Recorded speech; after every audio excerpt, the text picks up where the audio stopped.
Salut, je voudrais te parler aujourd'hui d'un sujet un peu polémique qui s'appelle la sobriété heureuse de notre ami Pierre Rabhi. Alors Pierre Rabhi, je t'en parle régulièrement, j'avais fait un sujet une fois sur Pierre Rabhi et je trouve que c'est quelqu'un d'exceptionnel. J'avais dit il faudrait carrément, au lieu d'investir dans des missiles de croisière nucléaire, eh bien il faudrait investir dans des livres de Pierre Rabhi qu'on enverrait dans le monde entier pour montrer à l'homme que le but c'est quand même de vivre et pas d'accumuler des richesses inutiles, de détruire la planète et de se faire la guerre. Toutefois, eh bien, concernant la sobriété heureuse, j'avoue que j'ai quelques petites retenues et il y a des raisons à ça. Et la principale des raisons dans mon cas, cette retenue par rapport à la sobriété heureuse, c'est tout simplement que je me demande si ça n'est pas quelque chose qui a ses limites. Et pour ça, il faut se rappeler d'où vient Pierre Rabhi. Pierre Rabhi, il est algérien, il est arrivé vers 8 ou 10 ans, je ne sais pas très bien quel âge, en France, envoyé par son père qui avait été ruiné par les mines de charbon, et il est devenu cultivateur et une sorte de gourou alternatif, titre qu'il peut revendiquer et que je ne critique pas. Toutefois, Pierre Rabhi vient du désert. Pierre Rabhi, c'est quelqu'un qui vient d'un endroit où il n'y a absolument rien. Et moi, je me pose des questions parce que je me dis, c'est formidable ce qu'il nous dit, ça donne vraiment envie de dormir sur une natte, de dépenser rien du tout. Mais est-ce que cette vision de Pierre Rabhi, est-ce que ce qu'il dit, c'est transférable aux millions d'humains que nous sommes, du milieu où nous sommes, dans une région modérée, dans une région tempérée, à 45 degrés de latitude, est-ce que c'est transférable?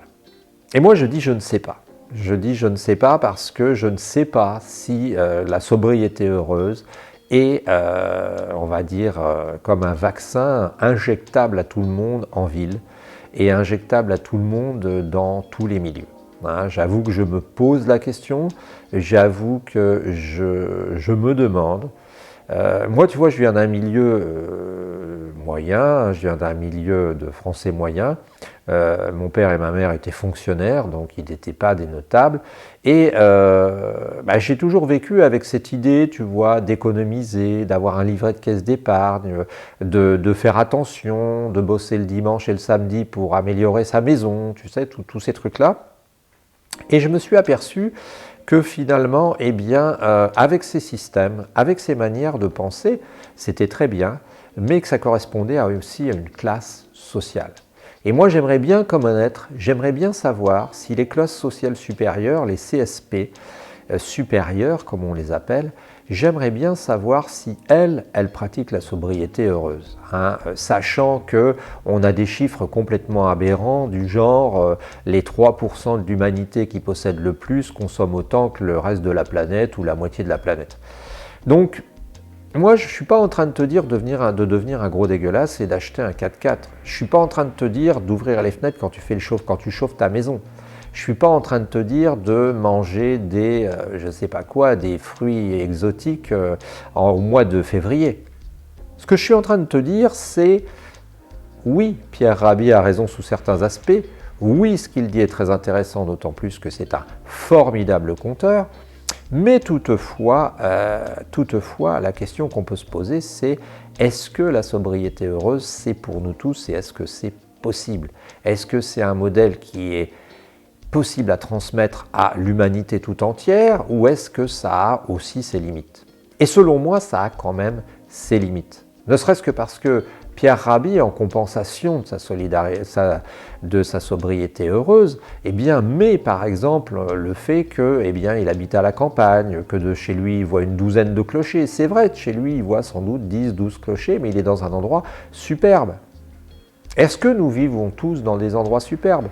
Est-ce que nous pouvons tous nous habiller avec des vieux pulls et des chaussures défoncées?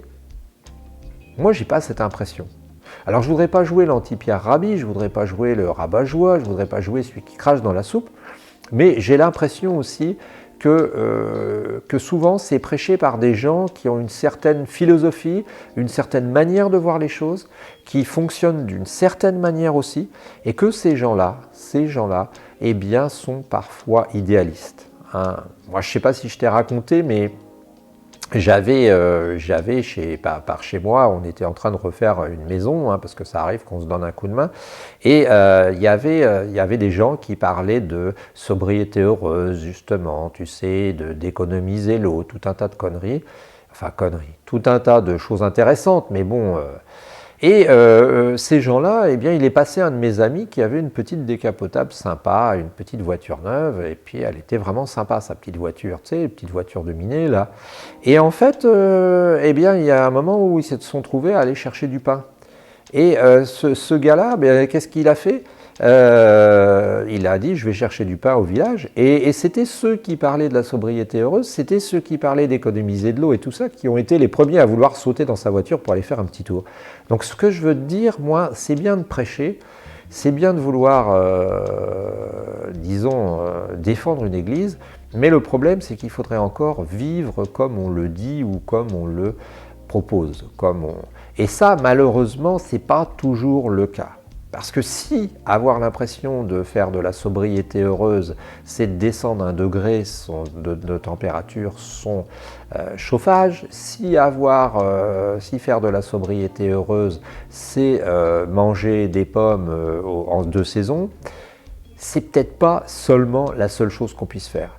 Donc moi, ce que je voudrais dire là, à travers ce petit post, cette petite vidéo, c'est simplement que les choses sont peut-être un tout petit peu moins simples qu'elles en ont l'air.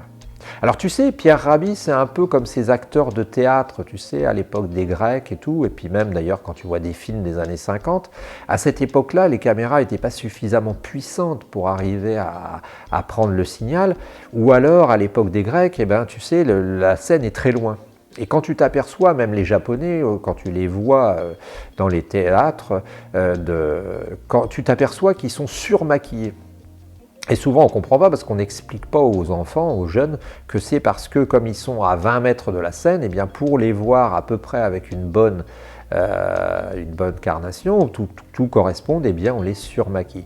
C'est un peu pareil moi dans mon idée. Hein. Peut-être que Pierre Rabhi, il surjoue un tout petit peu parce qu'il sait que de toute façon on ne va pas tous s'orienter vers la sobriété heureuse d'une seconde à l'autre comme des malades.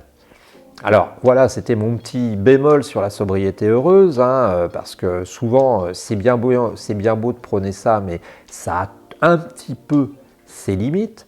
Devenons écolos, rajoutons du vert à nos vies, mais ne croyons pas non plus, ne culpabilisons pas au point si nous avons nos limites aussi, qui plus est d'après moi en ville, parce que ça n'est pas toujours facile de faire les choses. Il y a un mouvement qui est engagé, il y a un mouvement qui se prépare.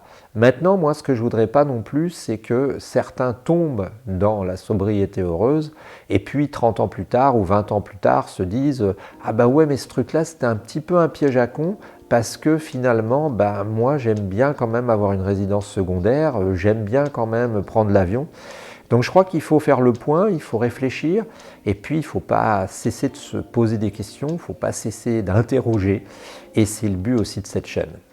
On se retrouve très bientôt sur le net, sur la chaîne. Ciao!